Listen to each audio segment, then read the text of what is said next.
up, everybody? How are you guys doing today? Welcome to #Beautify, and I am here with Nic Stone. Okay, she is. These things about me as a kid is that I was a compulsive liar.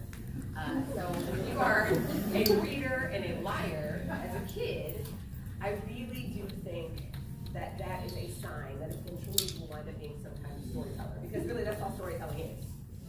No one has we don't do adolescent temperatures in Georgia, so this is a new thing. So hi, I'm Nic. I wrote Dear Martin and Odd One Out. I have a new book coming out in October called Jackpot, and my publisher will go off on me if I don't plug it. So October 15th is the next one. But really, I'm here to talk about whatever y'all want me to. From what I understand, y'all read Dear Martin, or they're going to read it. They're going to read it. Okay, wonderful. They haven't read it yet. That's just fantastic. So I'm going to tell you a little bit about my story, and then you guys can ask me questions, because what's the point in having an author here if you don't ask any questions? Growing up, I read a lot, right? So I have an auntie who tells me that when I was 3, she asked me what I wanted Santa to bring me for Christmas, and I told her a dictionary. And I got that dictionary, and I still have that dictionary. The first word in that dictionary is aardvark, but I still don't actually know what an aardvark is. So anyway, that should be an indication of how much I liked words, even as a little kid. The other thing about me as a kid is that I was a compulsive liar. So when you are a reader and a liar as a kid, I really do think that that is a sign that eventually you will wind up being some kind of storyteller, because really that's all storytelling is. It's knowing how to put a sentence together and telling really excellent lies. I like to tell people I get paid a pretty significant amount of money to make things up, and it's a really fantastic job to get paid to lie. The problem is, once I hit high school, reading wasn't fun anymore.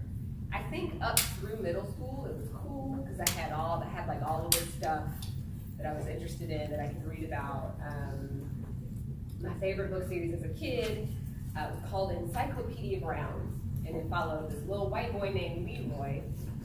Where did you do that at? Who used to go around his town solving mysteries. And I really latched onto those books. And there was another series called Miss Piggle series about this old lady who, right? Oh, I loved those books. So this lady, she would go around solving problems that parents were having with their children. And now I read those books to solve the problems I have with my children. That's wonderful. But once I hit 8th grade, it all kind of went downhill. And that had a lot to do with the books I was told I had to read in order to prove that I was like a person who could read. So 7th grade, the first Harry Potter book came out, and I was hooked. And I just got a Patronus tattoo a couple weeks ago. I'm still hooked. But that was it. That was all that I had from 7th grade through 12th grade. The only books I actually enjoyed reading were the Harry Potter books. And that's because the other books that they said I had to read, I wasn't in them in any way, shape, or form. Between 8th and 12th grade, I think I read 3 books that had an African American character.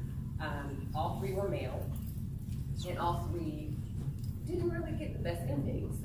One of those characters was an escaped slave headed upriver with a little white boy, who I couldn't understand half the time, too, written in vernacular. That's Jim from the Adventures of Huckleberry Finn.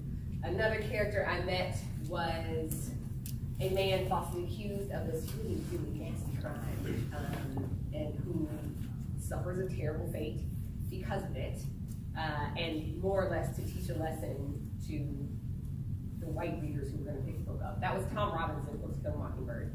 And then the third character I met was a real sweet guy. It was kind of like he had I'm pretty sure he had scoliosis, now that we have these diagnoses, but he was a guy that had kind of a hunchback. And all of these big dreams, all these things he wanted to do, but couldn't do them because he was black. And that was Crooks from John Steinbeck's The Price is Men. other black folks in books at all between 8th and 12th grade. We read a lot of books about animals. There were dictator pigs. Thank you, Animal Farm, for that one. There were some strong female characters that I still think about, like Hester Prynne from Scarlet Letter. She was kind of a G. She went through a lot. But in general, why am I reading about these little white boys on this island fighting each other? Why do I have to read about these things? So I just stopped liking it. I stopped liking books. I stopped liking reading, and it was this thing that became something I had to do. How many of y'all feel like that about reading? Be honest. Teachers, close your eyes so you can. Y'all can't see that. How many of y'all don't like it? Be honest. No judgment. Right? So the summer I turned 23, I went to Israel. I'd like to say I went to Israel looking for Jesus. I found a really hot dude instead that I married. But that first summer in Israel, I met a young lady named Grace. Grace's family lives still to this day, they live in Bethlehem. So I'm like, all right, cool, I'm gonna go to Bethlehem, it's where Jesus was born, we go in here, they're gonna have the donkeys out, do a whole reenactment of the nativity. I was really excited about going to see this place where Jesus was born. I get to the church, because the Church of the Nativity is what it's called. Basically, they shuttle you down, they herd you, I should say, down these stairs into this basement type area where there's a cave, and part of the cave has plexiglass over it. Jesus was laying after his death. And it was really disappointing. When I came up, I went to stay with a family who had offered me a place to stay while I was there. And I met their daughter, Grace. Grace was 21. And all she wanted to do was go to England so that she could go to university. That was it. That was her one ambition. Which I was like, okay, we'll go. What's wrong? You don't got good grades? What? She's like, no, I don't have a passport. It turns out that because of her status, because she is a resident of the West Bank in Israel, she has no country of citizenship, which means that she wasn't able to get a passport. Her family has been in Bethlehem for generations. So for me to encounter somebody, your family been here all this time, and you're telling me you can't get a passport and you're stuck here. That's what made me realize there were all of these stories out here that weren't being told. And she was kind of the spark that she relit my liar fire, as I call it, and made me want to tell stories. It was another 3 or 4 years before I found the courage to go. And really, what pushed me over the edge was a book called Divergent. How many of y'all heard of this book, movies, Divergent and Divergent? Yes. So these books were written by a woman named Veronica Roth.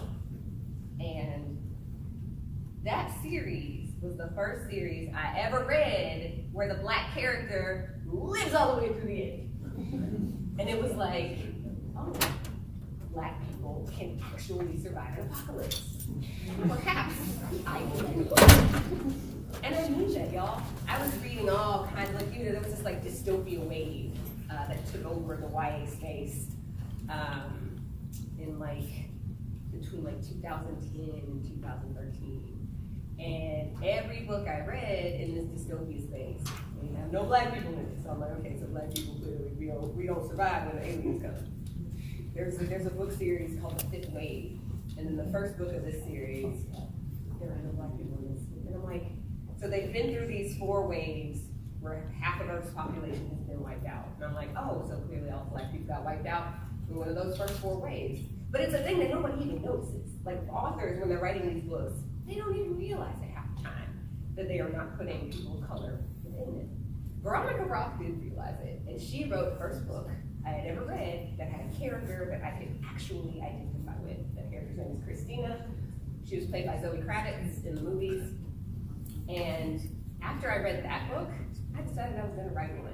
First book I wrote was trash, like so terrible. I don't even know what that book was about. I know that it was 500 pages. No clue. Interestingly enough, it did land me a literary agent. This was a literary agent who had never worked in the young adult space before. So she thought it was good, but she sent it out to all these publishers and they quickly let her know that it was not good. To the point where she fired me as a client. So back to the drawing board. I wrote a second book. That second book was about an African-American girl living with bipolar disorder. And I still love that book. I got a new agent, went through like this arduous process of finding somebody who likes my work, and got a new agent. And we sent that book out to editors. And basically, the first person to respond said that they liked my writing, they liked the voice of the character, but was I working on anything else? So we were like, we just not gonna pay her no attention. So we go out, we look it up, we send it to all these other people. It was like rejection after rejection after rejection. So eventually my agent goes back to the original lady and she's like, well, because I was not working on anything else. Pro tip, always be working on something else. Because I wound up with 12 hours to pull together a new idea. In that 12 hours, what became Dear Martin had been kind of kicking around in my head for months, but I hadn't written anything down. So I had 12 hours to get something written down, and we submitted 13 pages that included what's called a synopsis, that's when you have a summary of the entire book, and a couple of sample chapters. And that lady offered me a book deal on those 13 pages. And thus, Dear Martin was born. And now I'm talking to y'all. So, Dear Martin's, which I haven't read yet, it follows a 17-year-old African-American boy who gets racially profiled one night. And in response, he decides to start a journal of letters that he writes to the late Dr. Martin Luther King Jr. to see if Dr. King's teachings hold up now.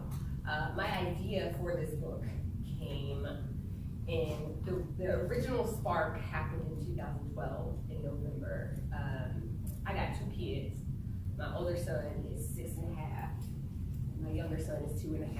But when my older son was 5 months old, hold on, let me tell y'all something real quick. So to have a child, right, a woman has to basically give herself over to what is essentially a biological parasite. Every single one of you, and myself included, was a biological parasite inside your mother's body at some point. And it is not the funnest experience at all times. Joints get all loose and you can't sleep and it just takes over and it eats all the calcium out of your bones. And then you gotta get it out. And that is where things get real interesting. So I say all that to say, once the person is out, you want it to stay alive because you've done all this work. So my kid's 5 months old, and I'm in Israel at that time because, like I said, went looking for Jesus, found the Ttys, married him, and then moved to Israel, and we had our first child in Israel. So he's 5 months old, and I hear about this story, this incident, I will say, in Jacksonville, Florida.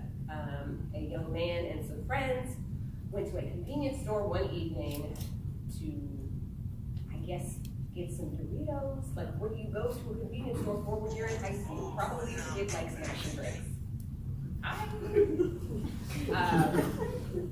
So they stop at a convenience store. They got their music turned up real loud. I'm 33, and I've been listening to my music cranked up because how else do you listen to music, right? So I hear about these kids. They stop at this convenience store. They got the music turned up. This guy pulls into the parking lot next to them, is bothered by the type and volume of music coming out of this car that does not belong to him.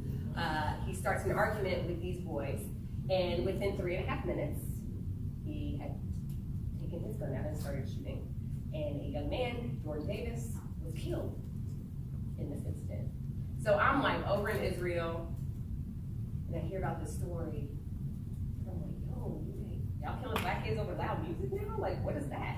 And knowing that I had just birthed, as as we discussed, not an exciting process, this little person who is Black, which is no surprise, I'm sure, knowing I had just birthed him and he will eventually be 17, he'll eventually be 6'2", 6'3", like we're just not small people in my family.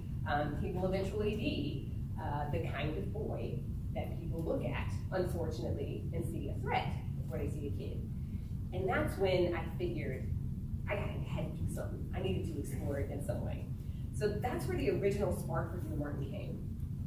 And then about a little over a year later, we'll say like 14, 15 months later, another young man was killed. This was Michael Brown. He was killed in Ferguson, Missouri. And in response to his death, the Black Lives Matter movement kicked off. The hashtag had been born before. The hashtag was a response to the acquittal of George Zimmerman, who killed Trayvon Martin.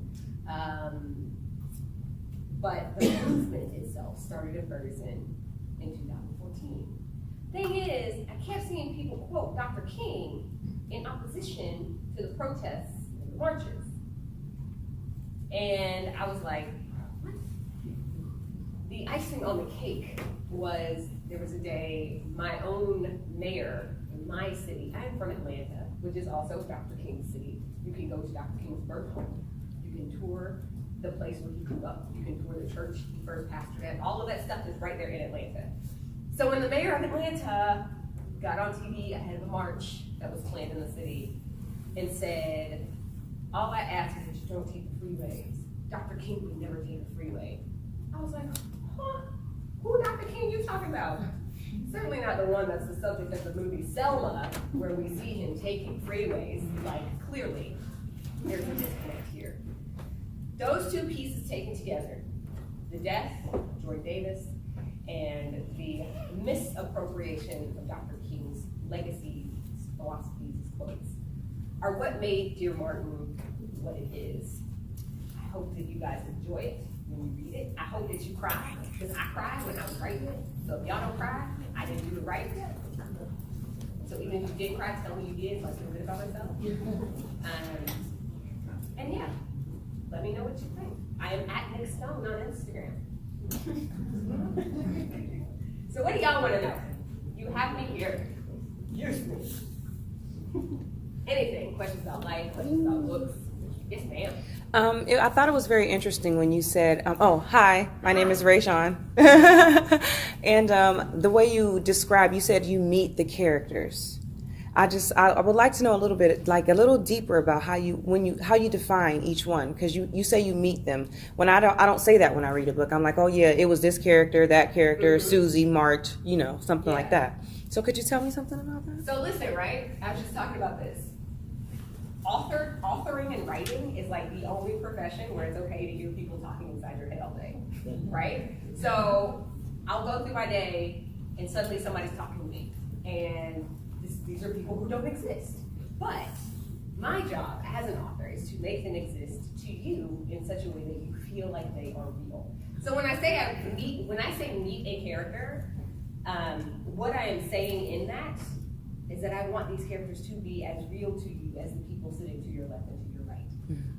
Because honestly, those are the characters that have the biggest impact. The ones that you feel like you could be friends with. The ones you feel like, dang, man, like, so when bad things happen to characters in books, if you don't feel it, it's not a good book. So I hope that when you guys do meet these characters, that they do seem real to you, that they sound like you would expect them to sound, and that they impress you and impact you in the way that a person walking around beside you would. That was a real good question. I like that question. Thank you. Yes, ma'am. How did you come up with the idea, because the main character for him to go to the predominantly Caucasian school, that he was out of his element, he was being bused to the other school, and how he had to live the duality life of living life where he grew up and where he lives, yeah. As to where he went to school, and how he had to change up his personality, and how he had to do things differently. Yeah, okay, so Dear Martin, the main character of Dear Martin goes to this prep school, big, fancy private school, but he is from my neighborhood. I grew up in the suburbs of Atlanta, but I live in College Park. College Park is not the suburbs of Atlanta at all. And for the past few years, I've been living on the west side. I went to Spelman. So like there's this part of Atlanta that is predominantly Black, and there's a lot of life, and it's thriving. But when you are a person who grows up in that space and you are taken out and put into a different space, there are some challenges, and they were my challenges. So Justice is in this environment where he is the only Black kid, partially because I really wanted to dig into this myth of respectability. So like, stuff will happen, right? Like a person will be shot or arrested or something, and you'll hear people say, oh, well, if they would have just done what the police officer said, if they would have just had their pants pulled up, if they would have just done X, if they would have just done Y. There's always a reason that a Black kid's dead. It's his own fault. So I decided I was going to create a character who does nothing wrong. He is as upstanding can be. He's headed to Yale in the fall. He's the captain of the debate team. He's ranked like number 4 in his class at this prep school. And he is just doing all of the things that we are told we're supposed to do to be respectable. But that does not make him exempt, And that was really the point of him being in those spaces and being that type of kid. Fun story. So there's an incident in this book where these kids are talking about their standardized test scores. It's a kind of a debate that happens in a classroom, and basically the main character is admitted into Yale early action. There's a white kid, the main white kid, who's just always fussing, and he is fully insistent upon the fact that racism no longer exists. He does not get in early action, he gets deferred. He is furious, and of course his assertion is that Justice only got in, why? Because he's Black. So they start this discussion in the classroom about their qualifications, and it turns out Justice, not only are they equally qualified, Justice actually got the higher ACT score. Jared don't believe him. Jared is like, yeah, okay, you're lying. That happened to me, friends. My senior year of high school, AP Language and Composition, I am the only person with any melanin in this classroom. And the girl sitting in front of me, we start having this discussion of our test scores, talked about SAT, talked about ACT. My ACT composite score was 2 points higher than hers. This young lady looked me dead in my face and said, there's no way you got a higher score than me. Guess who's following me on Instagram and watching me work now? I'm still so salty, y'all. But yes, that's really why. Because it was the closest to my own experience, and because I really wanted to kind of picket respectability politics a little bit. What happened to your southern accent? Oh, it's in here. I can hear it now. Y'all, You haven't heard a single y'all, have you? No, I heard y'all, but You heard y'all? So this is code switching, friends. I'm in Ohio. I'm not in Georgia right now. Explain the code. Code switching. What y'all know about that? What I will say, because I have heard people refer to code switching in kind of a negative way, like, oh, when you around your white friends, you sound different, right? This is what code switching is. When you're talking to one group of people, you sound one way. When you're talking to another group of people, you sound a different way. But the thing is, it's natural. It happens. You don't need to. It's not something that you need to turn on or turn off. It's literally. It's actually a literacy thing. Anybody who is literate will code switch. It's impossible not to. And it's also a sign that you understand your surroundings. So don't throw shade at code switching. It's cool. It's fine. Like, it's good to know that you can talk to people like this. Like, I am such a potty mouth. You would never know listening to me right now, would you? However, if I'm with my friends, it's a whole different ballgame.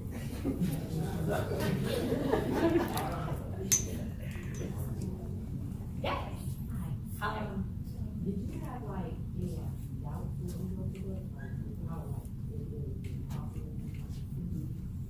So this is the thing, right? I don't actually care. I'm serious. Like, I write my books for y'all. not the grown-ups, I love y'all, but I'm not right with y'all, I'm right with them. Like, and to me, the most important thing is that you don't experience what I did when I was in high school. It's so isolating being in a classroom, reading about all these white people, and you're not in the book, and it's just like, okay, why am I reading this? I will never forget my experience reading, what's the book?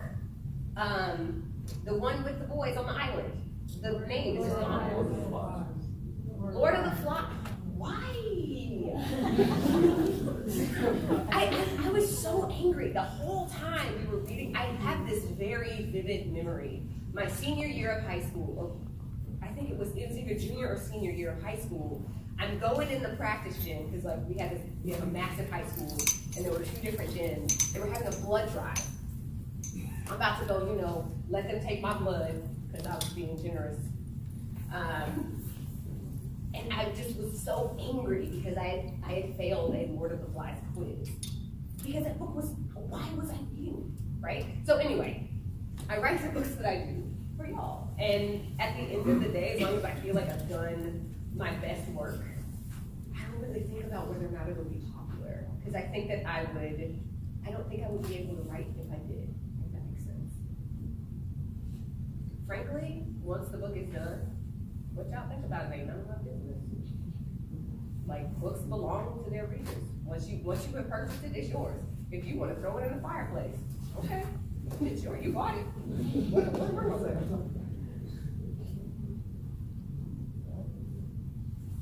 What else? My favorite color is orange. It's the only color you can taste. Got it. Yes. What type of environment are you writing? Like, what mood do you need to have to sit down and focus to be able to write? Okay, so the question was, what type of environment do I write in? Like, what kind of moods do I have to be able to focus? I got 2 kids. I can write anywhere, anytime, with anything going on, because 80% of the time, there's a toddler trying to climb on my head, a 6-year-old pulling at my leg, so I just do what you gotta do. Typically, I write there's one Starbucks in the city of Atlanta where I've written 4 books. It is at a point now where when I walk in, people move, like from where I sit. They're like, oh, Nic's here, we're gonna move. That makes me feel kind of important, I won't lie. And yeah, so I'll go in that Starbucks and I will write there from, it depends on what time I actually make it out of the house, but for at least 4 to 6 hours most days. And I like my optimal environment. There are people moving around me and I have my headphones on and I'm just like in it. I listen to a lot of track music while I'm reading. It's wonderful. I wrote an entire middle grade novel. So middle grade is a book aimed at like 11 to 14-year-olds. I wrote an entire middle grade novel to Migos. I did. Yeah. It's a real fun book too. That book follows this little boy who goes on an impromptu road trip with his grandmother, who may or may not be a jewel thief on the run. Yeah, Granny is she an OG. I got the idea for this from Twitter. So I saw this story on Twitter about this lady, this 80-year-old woman who had been arrested for trying to steal a bracelet out of like a Jared or something. And I'm like, who's OG grandma? Thug grandma is up in here taking jewelry, right? But it turns out this lady is an international, like, renowned jewel thief and has been stealing jewelry since she was in her 20s. Her name is Doris Payne. You look her up, you'll be like, what? She still got it. Doris still got it. So anyway, that sparked an idea for a book, and the book comes out in April. Yeah. Okay. Justice's cousin, the one that grew up in the fields. So his friends were Jared and the other guys. Manny. Okay, so he didn't really know that he was being disrespected because that's how he grew up. How did you come up with that? And also the character of Jared, who was always like, oh, you're just being sensitive. And the other part, I'm sorry, the Halloween costume. How did you come up with all of that? Oh, I love this. This is a really Y'all good in for it question. when you read it. So Okay? I promise there are no spoilers here. Manny is Justice's best friend, and he is a character who has grown up in this environment where the private school is. And he is actually based on a guy that I know, that I went to high school with, who like turned me down when I asked him to junior prom. And is totally regretting it now. But he was like the only black kid in his graduating class in 5th grade. Like at this particular elementary school, I think there were like 3 or 4 black kids in the whole elementary school. And in his neighborhood, they were the only black family at the time. And he was terrified of me. And it was just like, okay. He wound up going to prom with this blonde girl. And then later on, I'm totally gonna be petty. So later on, I get this message on MySpace. This is y'all can tell how old I am now. I get this message on MySpace in like what 4 years or so after I graduated, where he was like, "I'm so sorry, I was so wrong in high school. We should go out." I was like, "Boy, why?" Yeah. So Sean, Manny is based on this character, this guy, this real person. And he is not as oblivious as he comes across. It's just, as a person who had a lot of wealthy Caucasian friends growing up, there is an element of silence that you just kind of take on because, when you are in an environment where you are being, man, this is so hard to put into words, but it's like privilege and power work in tandem. And when you are in a position where you have direct access to that privilege, where you are directly connected to that privilege and power, we're just conditioned not to make waves. So that's really where Manny, the character of Manny, came from. And then you asked me another part. What was the second part? Jared. Jared. Okay, I did this radio. Jared is this dude who swears racism is not a thing anymore. Black people are only playing the race card. We're always playing the race card when something bad happens. He's one of those kids who would say, "Oh, well, if he would have just did what the cop said." There are all of these little things that are indicative of a person's racism. And Jared, I did an interview once where the interviewer asked me, "Man, Jared must have been real hard to write. Like, how'd you find that guy?" And I'm like, "Do you know how many Jareds I know? I still have Jareds in my life today. I have a personal Jared who I love dearly, even though he's an idiot. We've been friends since we were 12, And like, he gets cussed out a lot because he says a lot of really out-of-pocket stuff. But they're out there. The Halloween scene. There's a scene in this book. Jared has this idea in his head that he and this other, so there's 4 white guys, Manny and Justice. So 4 white guys, 2 black guys. He decides that they should go to this Halloween party all dressed as stereotypes as this message to the world that racism is dead. Well, they go to this Halloween party. I think one of the white boys dresses as a businessman. There's a redneck dude, a surfer. The black guys dress like, one dresses like the token black guy, so he dresses like Carlton from Fresh Prince. Justice dresses as the thug. And then one of the white boys shows up in a Klan robe. And so I'm writing, what's wild is I was writing this scene, and I was like, there is no way my editor is gonna let me keep this in here. She told me to add, so there's a point at the party where the dude in the Klan robe gets punched in the face. That wasn't in there originally. My editor told me to add it. So she was really, really pro the Halloween scene. I hope you guys like that scene. I really liked writing that scene. It was fun. Y'all quiet over here. Yes, sir. You go from one extreme to the other. You go from the black people to the white people. What? Anybody feels that space, Spanish, Chinese, Japanese? Not in Dear Martin. In Dear Martin, it is very black and white, and that was deliberate. There are a couple of biracial characters. In my second book, though, there are like it once demanded. There's a narrator in the second book whose father is Chinese, her mother is Irish. But what I will say about this, I am very careful when it comes to writing marginalized people, marginalized voices that I haven't lived. It's one thing for me to write a black boy. I have black boys, I interact with black boys.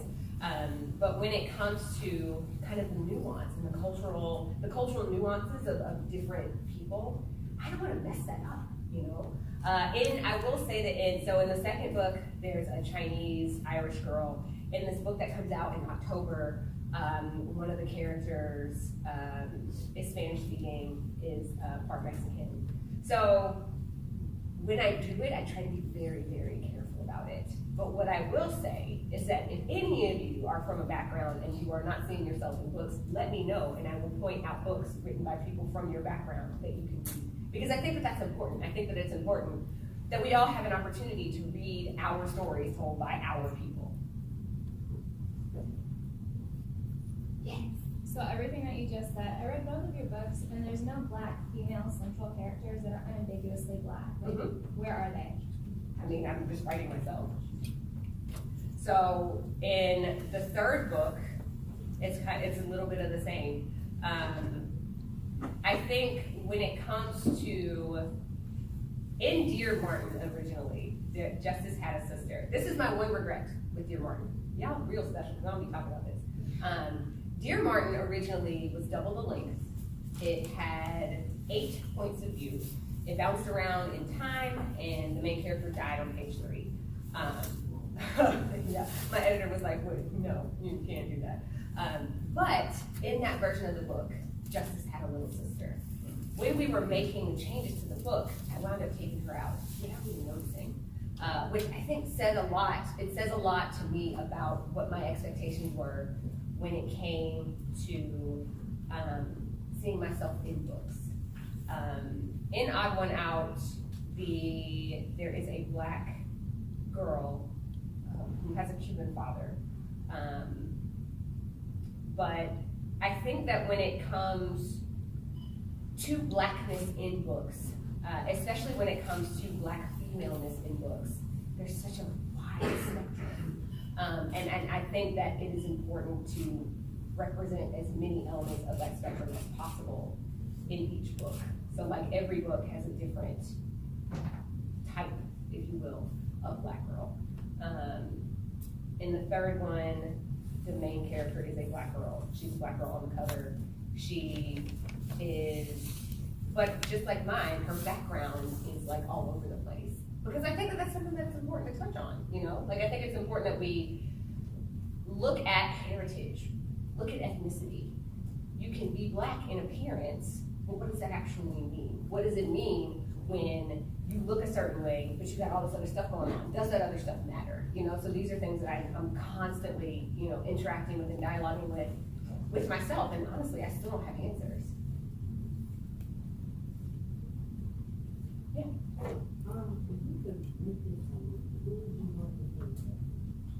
I have no idea.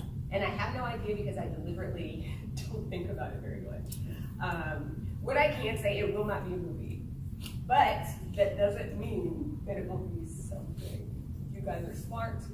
You can figure out the other ways that things can be turned into something we can watch that are not a movie.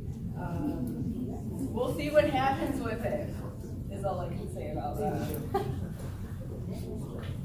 Yes. So most of the books that you've written are predominantly YA, but I know you have like a middle grade coming out. Do you think you want to stick with YA versus middle grade, or just kind of as it comes? I want to do all of it. Okay. Okay, interestingly enough, as a writer, I write to an audience. Like I'm rarely writing, Odd One Out is the exception, and I guess a little bit of Jackpot too. But so Odd One Out and Jackpot are the exceptions when it comes to how I wrote the book. Like those are the only 2 books where I was actually considering myself.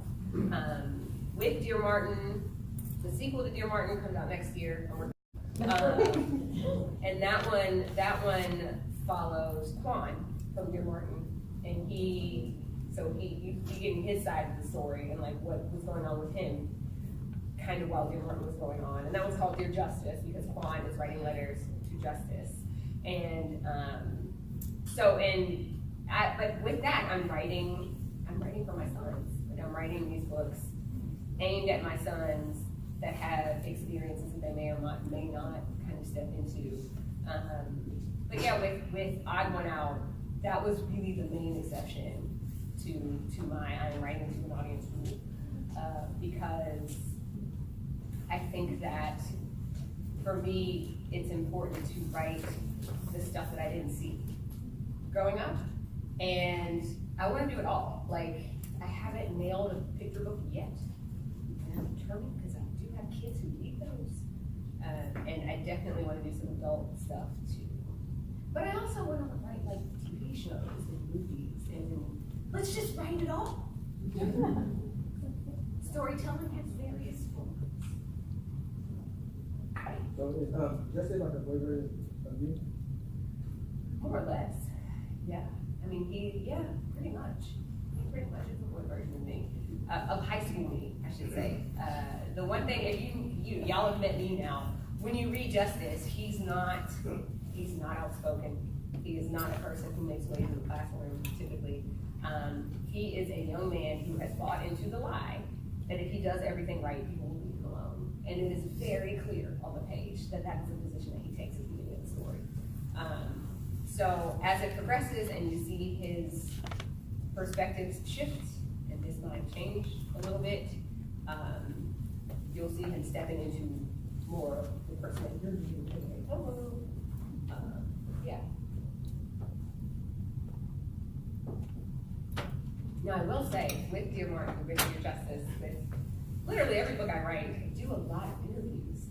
I talk to people who are living the lives similar to the characters that I write. The boy on the cover of Dear Martin, for instance, is my hairstylist nephew. His name is Sincere Brooks, and he's a senior in Georgia. He's a high school senior now.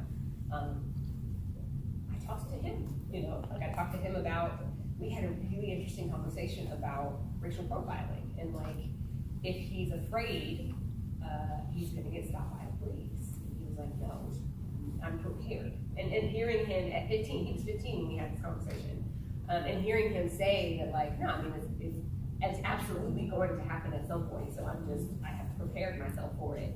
Like, that was something that was eye-opening for me.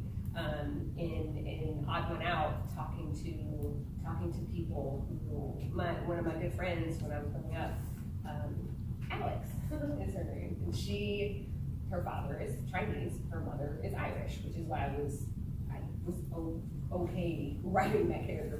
It's why I felt like I could write that character. I also have a Chinese American editor, so like that's an experience that I was willing to explore a little bit, just because I knew I had the pieces that would make sure that it was authentic. But I talked to her a lot before I wrote that book, just to hear kind of what her experiences were as a person growing up biracial, and like, on one hand, she's not Asian enough, but on the other hand, she's not white enough. Like, having these conversations with people has been invaluable to my work. So thank y'all for existing, because if you didn't, like, why would I be doing this?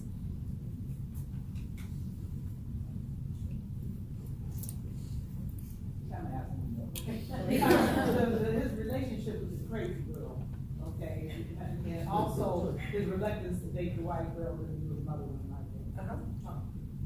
Yeah, let's do talk about that. So, Justice in this book has a girlfriend named, an ex-girlfriend named Mello. Mello is biracial, she's white passing, and she is loosely based on a cousin, on one of my cousins. I have a cousin who, this is my mom's brother's daughter. Like, if you looked at my cousins, you would have no idea they have any black heritage. Like, they are as white can be with green eyes. But a lot of her got cut out when I did the revision. So I do get to fix this, by the way, which is exciting. I'm not allowed to talk about how I get to fix it, but we were talking about something else earlier that had to do with like visually seeing things. Deductive reasoning, friends. But she represents that kind of gray space between black and white. And her, if I could write Dear Martin again, I would put Liberty back in there. I would put Justice's sister back in there. And I would make sure that Mello was a little bit more alive on the page and had more depth and shape. But she did kind of contribute to the conversation Justice and his mother had about, you know, who she did and didn't want him dating. And the reason I left that, I put that in there on purpose. Number one, because there are women in my family who definitely still hold that position. Like, you bring home a white girl, nah, we got a problem. And when I get to talk to people about this, it's history, you know. What, 50 years ago? Even less than that. If you were a black man and you were caught interacting with a white woman at all, you were in trouble. It was trouble. Who's read Just Mercy? Everybody need to read Just Mercy. They just came out with a young reader's edition. It's so good, but it also gives this insight into what life was like for black people, even in the 80s. You know, like, this isn't something 50, 60 years ago. That in Just Mercy, Bryan Stevenson, the whole book follows this one case about this man who winds up convicted and on death row for a murder that he had absolutely nothing to do with, but there was a connection to people in his hometown didn't like him, largely because of his involvement with a white woman. So this is something that is very deeply rooted in our American history. And when black mamas are like, why don't you bring home no white girl, that has more to do with the son's safety than anything. Because, you know, look at Emmett Till. You know, there's so many instances, if you look through history, that would give insight into why black mothers might be a little hesitant about their sons dating white girls.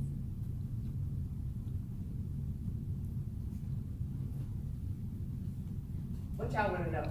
It's all coming from over here.